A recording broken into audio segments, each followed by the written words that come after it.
Assalamualaikum warahmatullahi wabarakatuh. Oke, penjelasan yang pertama adalah A. Politik dalam perspektif Islam. Politik dalam Islam disebut siyasah, yaitu cara mengatur kehidupan masyarakat dan negara berdasarkan nilai-nilai Islam.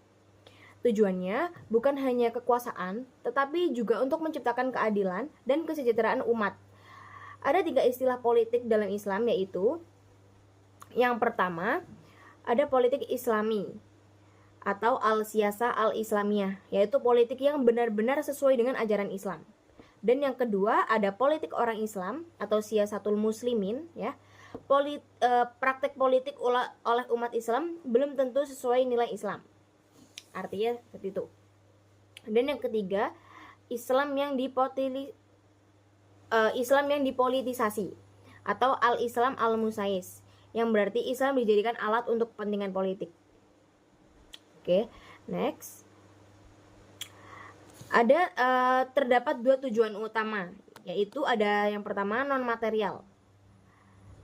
Non-material itu berkaitan dengan amanah, keadilan, dan idealisme kepemimpinan. Dan yang kedua ada material, yaitu berkaitan dengan kekuasaan, jabatan, dan keuntungan pribadi, guys.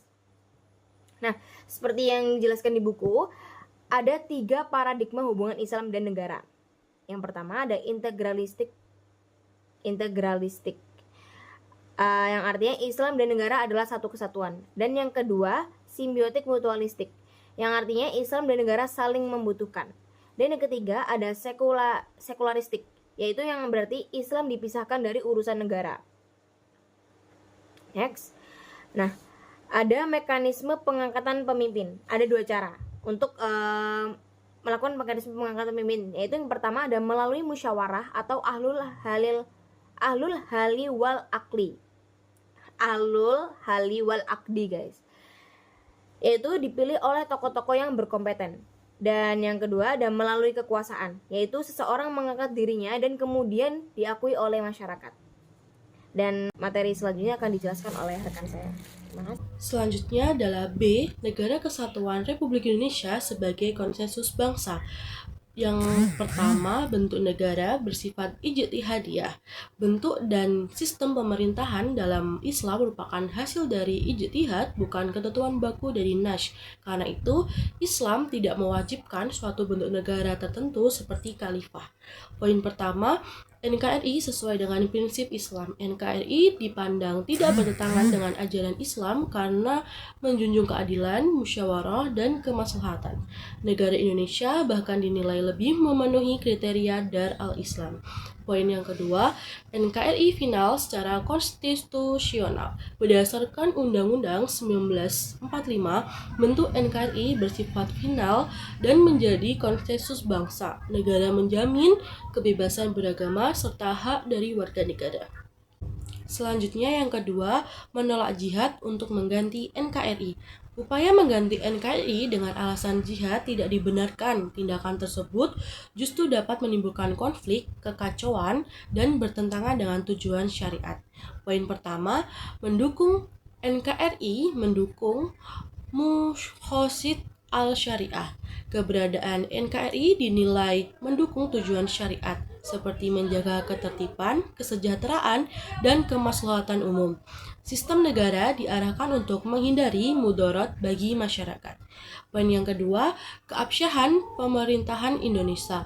Presiden sebagai pemimpin negara dipandang sah baik secara konstitusi maupun pandangan Islam atau perspektif Islam. Hal ini menunjukkan hubungan agama dan negara dapat berjalan secara simbiotik. Baik, selanjutnya adalah poin C, cinta tanah air menurut Islam. Cinta tanah air dalam Islam merupakan fitrah alami manusia yang mencerminkan rasa syukur kepada Allah atas nikmat berupa negeri yang aman, damai, dan sejahtera. Islam sendiri mengajarkan umatnya untuk mencintai tempat tinggalnya. Dan hal ini sejalan dengan nilai Pancasila, khususnya di sila ketiga tentang persatuan Indonesia yang menekankan bahwa pentingnya persatuan dan kesatuan bangsa. Rasulullah SAW menunjukkan kecintaan yang besar terhadap tanah airnya, yakni kota Mekah. Selain itu, ketika berada di Madinah, beliau juga berdoa agar diberikan rasa cinta terhadap kota tersebut. Nah, kerinduan Rasulullah terhadap Ka'bah juga terlihat dalam Quran Surat Al-Baqarah ayat 144 yang menunjukkan bahwa mencintai tanah air merupakan hal yang dibenarkan dalam Islam. Next, Nabi Ibrahim alaihissalam juga menunjukkan kecintaan terhadap tanah airnya melalui doa yang tercantum dalam Quran Surat Al-Baqarah ayat 126. Di dalam doa tersebut, beliau memohon agar negerinya menjadi aman, penduduknya diberikan rezeki, serta menjadi orang-orang yang beriman kepada Allah pada hari akhir. Hal ini menunjukkan bahwa cinta tanah air juga diwujudkan dengan kepedulian terhadap sesama dan kepedulian terhadap keimanan masyarakatnya. Sebagai seorang mahasiswa, kita dapat menerapkan rasa cinta terhadap tanah air dengan memberikan kontribusi terbaik bagi bangsa. Dan dalam kehidupan sehari-hari, cinta tanah air dapat diterapkan dengan bersikap jujur dan amanah, menaati peraturan, serta menjauhi perbuatan yang merusak diri seperti korupsi, judi, minuman keras, dan hal-hal yang kurang menguntungkan. Pada bagian ini kita akan membahas mengenai konsensus kebangsaan. Konsensus kebangsaan sendiri adalah kesepakatan bersama yang menjadi dasar dalam kehidupan berbangsa dan bernegara di Indonesia. Konsensus ini terdiri dari 4 pilar utama, yaitu Pancasila, UUD 1945, NKRI, dan Bhinneka Tunggal Ika, di mana keempat hal ini berfungsi sebagai pedoman bagi kita dalam bersikap, bertindak, serta mengambil keputusan dalam kehidupan bernegara. Tujuannya adalah untuk memperkuat persatuan, menjaga keutuhan bangsa, dan mencegah terjadinya perpecahan di tengah keberagaman masyarakat Indonesia. Setelah memahami pengertiannya, selanjutnya kita akan membahas lebih dalam tentang salah satu pilar utamanya, yaitu Pancasila dan UUD 1945. Pancasila merupakan dasar dan ideologi negara Indonesia yang menjadi sumber dari segala sumber hukum. Nilai-nilai dalam Pancasila juga menjadi pedoman dalam kehidupan sehari-hari. 5 nilai utama dalam Pancasila yaitu ketuhanan, kemanusiaan, persatuan, kerakyatan, dan keadilan. Selain itu, ada juga Undang-Undang Dasar 1945 yang berperan sebagai konstitusi negara, di mana Undang-Undang Dasar ini berfungsi sebagai pengatur sistem pemerintahan serta kehidupan kenegaraan di Indonesia. Selain Pancasila dan Undang-Undang Dasar 1945, ada juga pilar lain yang tidak kalah penting, yaitu bentuk negara kita dan semboyannya. NKRI atau Negara Kesatuan Republik Indonesia merupakan negara yang menekankan persatuan dan kesatuan bangsa. Hal ini diperkuat oleh semboyannya yaitu Bhinneka Tunggal Ika yang memiliki makna bahwa walaupun kita berbeda-beda, kita tetap satu. Maknanya adalah kita harus menghargai keberagaman baik dari segi suku, agama, ras maupun budaya, serta menjadikannya sebagai kekayaan bangsa.